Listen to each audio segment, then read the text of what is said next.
من الشيطان الرجيم بسم الله الرحمن الرحيم إنه لقول رسول كريم ذي قوة عند ذي العرش مكين مطاع ثم أمين صدق اللہ العظیم۔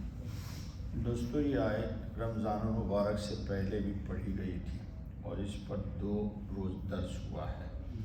آج آخری درس سے پھر آگے چلیں گے تاکہ مناسبت بھی ہو جائے۔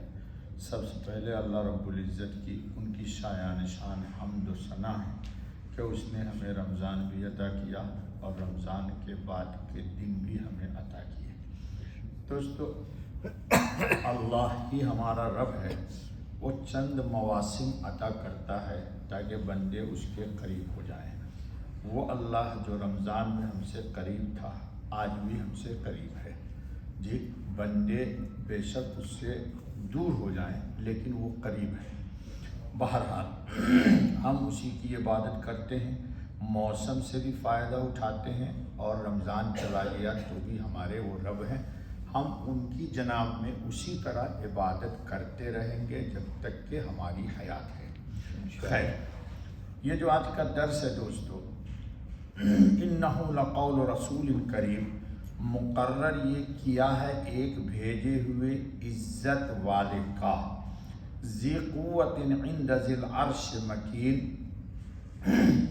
قوت والا، عرش کے مالک کے پاس درجہ پانے والا، مطاعن ثم امین، سب کا مانا ہوا وہاں کا معتبر ہے۔ یہ صفت حضرت خاتم النبیین علیہ الصلاۃ والتسلیم اور حضرت جبریل علیہ الصلاۃ والتسلیم دونوں کے اندر پائی جاتی ہے۔ آپ کے سامنے آئی تھی بات کہ قرآن ہمارے پاس جو آیا ہے وہ انہی 2 واسطوں سے آیا ہے۔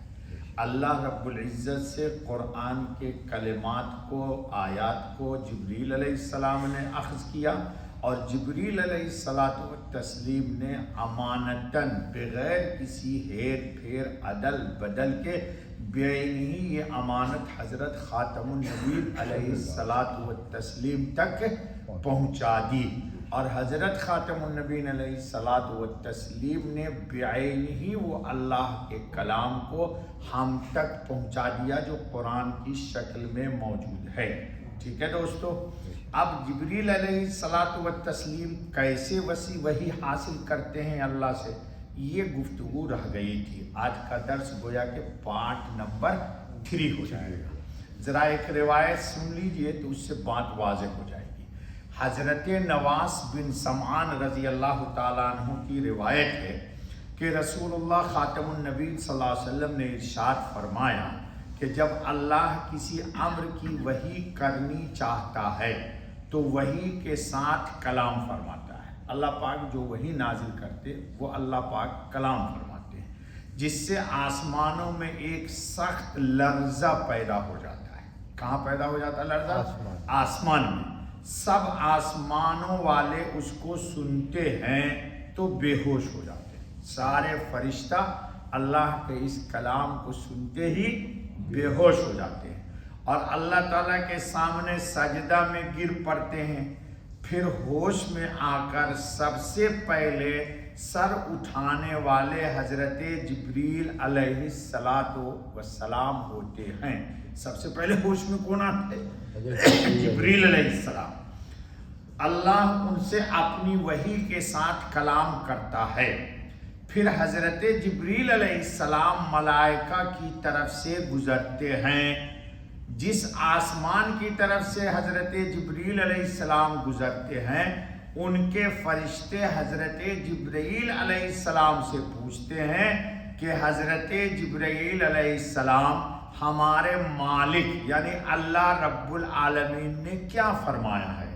چونکہ اللہ کے کلام کو سمجھنے کی جبرائیل کے سوا کسی میں تاب نہیں۔ حضرت جبریل علیہ السلام کہتے ہیں کہ حق ہی ہے، وہ بزرگ برتر ہے۔